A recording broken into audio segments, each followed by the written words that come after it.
નમસ્કાર મિત્રો, અમારી યુટ્યુબ ચેનલમાં આપ સૌનું હાર્દિક સ્વાગત છે। આજે આપણે વાત કરીશું પ્રેમની પરિભાષા। એક ગામ હતું, ત્યાં એક જમીનદાર સુખી સંપન્ન પરિવાર રહેતો હતો। તેઓ ખૂબ જ સેવાભાવી હતા। આવતા જતા રાહગીરોને જમાડતા, પાણી પીવડાવતા, ગામના ગરીબ લોકોને પણ જરૂર પડ્યે મદદ કરતા। એક દિવસ એક દંપતી એમના 2 વર્ષના બાળક જોડે આવ્યું। તેમણે રજૂઆત કરી, સાહેબ, અમારા ગામમાં દુકાળ પડ્યો છે। અમોને અહીં આશરો જોઈએ છે, તમે આપશો? સેવાભાવી જમીનદારે તેમને રહેવા માટે નાની ઝૂંપડી કરી આપી અને પોતાની જમીનમાં કામ પર પણ રાખી લીધા। તેમની ઝૂંપડી જમીનદારના ઘરની બાજુમાં જ હતી।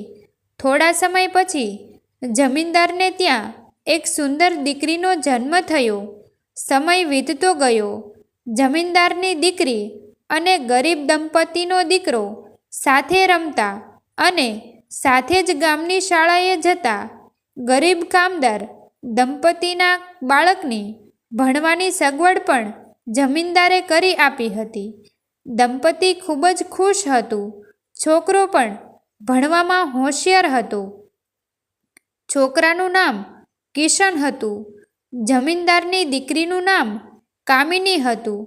બંને બાળકો સાથે મોટા થયા। કામિની સ્વભાવે થોડી અભિમાની હતી। તેઓ બંને સાથે એક જ શાળામાં ભણતા હતા, પરંતુ તે કિશન જોડે વધુ વાતો ના કરતી। કિશન સ્વભાવે શરમાળ હતો। સમય વીત્યો, બાળકો જુવાન થયા। એક દિવસ કામિની ખૂબ બીમાર પડી। તેને હોસ્પિટલમાં દાખલ કરવામાં આવી। તેની હાલત ગંભીર હતી। પરિસ્થિતિ એવી આવી કે તેની બંને કિડની ખરાબ થઈ ગઈ। ડૉક્ટરોએ કહ્યું કે તેને કિડની ટ્રાન્સપ્લાન્ટ કરીશું તો જ તેનો જીવ બચશે। માતા પિતા બંનેનું બ્લડ ગ્રુપ મેચ ના થતાં તેઓ કિડની આપવા અસમર્થ હતા। નજીકના બધા સગા અને સ્નેહીજનોને વિનંતી કરી, પણ બધાએ ના પાડી દીધી। ગરીબ કામદાર દંપતીને ખબર પડી। તેઓ જમીનદાર દંપતીના ઉપકારોને ભૂલ્યા નહોતા। તેમણે પોતાની કિડની આપવાની રજૂઆત કરી, પણ તેમની પણ કિડની માફક આવે તેમ ન હતું। અંતે કિશનની કિડની મેચ થઈ ગઈ, પરંતુ જુવાન જોધ દીકરાની કિડની આપવા ગરીબ દંપતીને ઈચ્છા ન હતી અને જમીનદાર દંપતીને પણ કિશનની કિડની માંગતા સંકોચ થયો। પણ કિશને જેવી ખબર પડી તે તરત જ કિડની આપવા તૈયાર થઈ ગયો। હકીકત એ હતી કે કિશન કામિનીને મનોમન પ્રેમ કરતો હતો। કિશન ખૂબ જ સમજદાર હતો।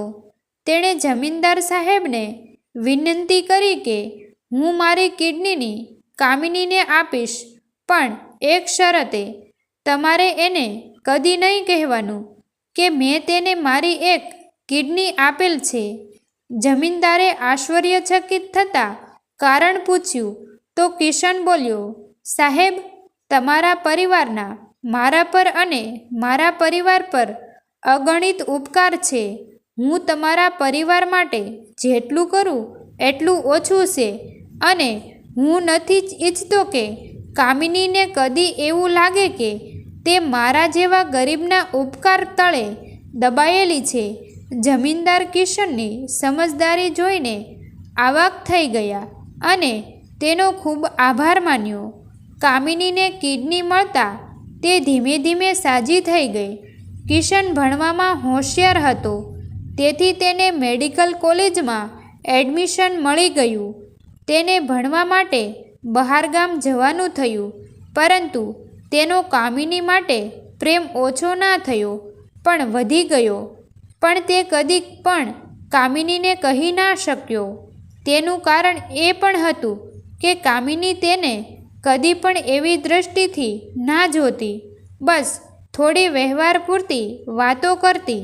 પણ કિશન માટે તે આખી દુનિયા હતી તેનાથી કામિની સંપૂર્ણપણે અજાણ હતી. કિશનની ડાયરી લખવાની આદત હતી. તેણે કામિની પ્રત્યેના પોતાના પ્રેમની દરેક ભાવનાને શબ્દો રૂપે પોતાની ડાયરીમાં કંડારી હતી. તે ડાયરીને એક લોખંડના પટારામાં છુપાવીને રાખતો. એક દિવસ કિશનના માતા પિતાનું માર્ગ અકસ્માતમાં મૃત્યુ થયું. કિશન ખૂબ જ દુઃખી થઈ ગયો, પણ ભગવાને જે ગમ્યું તે ખરું. જમીનદાર સાહેબે તેને સાંત્વના આપી અને તેને ભણતર ચાલુ રાખવા બનતી બધી મદદ કરવાનું વચન આપ્યું. માતા પિતાની બધી વિધિ પતાવીને કિશન ભારે મને પોતાનું મેડિકલનું ભણતર કરવા માટે શહેર જતો રહ્યો. આ તરફ કામિની ઉંમરલાયક થતાં તેના લગ્ન કરાવવાનું નક્કી થયું. છોકરો વિદેશમાં સ્થાયી હતો અને બેંકમાં નોકરી કરતો હતો. કિશનને પણ લગ્નનું આમંત્રણ આપવામાં આવ્યું. કિશનનું દિલ તૂટી ગયું. તેણે મનોમન વિચાર્યું હતું કે મેડિકલનું ભણતર પૂરું કરીને તે જમીનદાર સાહેબ પાસે કામિનીનો હાથ માંગશે, પણ હવે બહુ મોડું થઈ ગયું.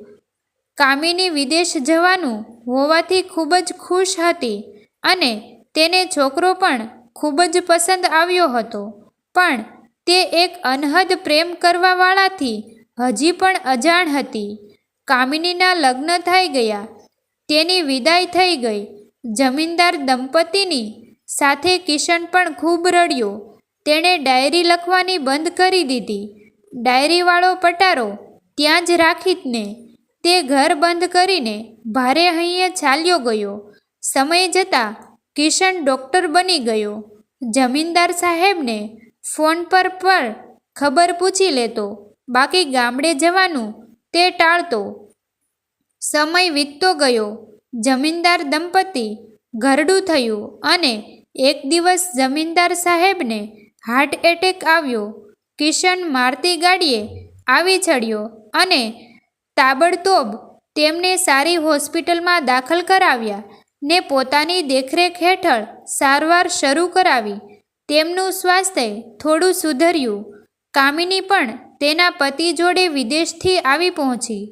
પોતાની દીકરીને જોઈ જમીનદાર સાહેબને રાહત મળી, પણ એક જાતનો આત્મસંતોષ મળ્યો હોય તેમ એમનો જીવ જાણે દીકરીની રાહ જોઈ રહ્યો હતો. એ વયોવૃદ્ધ જમીનદાર સાહેબ આ ફાની દુનિયાને અલવિદા કરી ગયા. તેમના પત્ની પણ તેમના પતિના વિરહને સહન ના કરી શક્યા અને થોડા દિવસોમાં જ તેમનું પણ મૃત્યુ થયું. કામિની ખૂબ રડી. કિશને તેને સાંત્વના આપી અને વિધિ કરવામાં બનતી બધી મદદ કરી. વિધિ પૂરી થતાં જ થોડા દિવસોમાં કિશન કોઈને કંઈ પણ કહ્યા વિના રાતોરાત ચાલી ગયો. કામિનીએ પણ હંમેશા માટે ઘર બંધ કરીને જવાની તૈયારી કરી લીધી. ઘર વખરીને આટોપતા તેને કિશનનો લોખંડનો પટારો મળી ગયો. તેણે તેને તાળું તોડીને ખોલાવ્યો. તેમાંથી કામિનીને કિશનની ડાયરી મળી આવી. તેણે ધ્યાનપૂર્વક વાંચી. કિશનને તેની કિડની દાનમાં આપી હતી એ હકીકત જાણીને તેના પગ તળેથી જાણે જમીન ખસી ગઈ. ડાયરીમાં કિશનના તેના પ્રત્યેના પ્રેમની પરિગાથા વાંચીને તે સોધાર આંસુએ રડી પડી. એક સાચા પ્રેમીનું દિલ દુખાવ્યાનો રંજ તેને જીવનભર માટે રહી ગયો. પ્રેમ માત્ર પામવામાં નથી, પ્રેમ ત્યાગમાં છે, પ્રેમ સમર્પણમાં છે, પ્રેમ બલિદાનમાં છે. સામેવાળા પાત્રને હંમેશા ખુશ જોવાની ભાવના એ જ કદાચ સાચો પ્રેમ છે, ખરું ને? તમને જો આ વિડીયો પસંદ આવ્યો હોય તો વિડીયોને લાઈક અને તમારા અન્ય સગા સંબંધી મિત્રો સાથે વિડીયોને શેર કરવાનું ભૂલતા નહીં. અને આવા જ નવા જીવન ઉપયોગી, જીવનમાં કંઈક નવું કરવાની પ્રેરણા મળે તેવા વિડીયો જોવા માટે અમારી ચેનલ સાથે બન્યા રહો. ચેનલને સબસ્ક્રાઈબ કરવાનું ભૂલશો નહીં. થેન્ક યુ મિત્રો. મળીએ છીએ એક નવા વિડીયો સાથે. આભાર.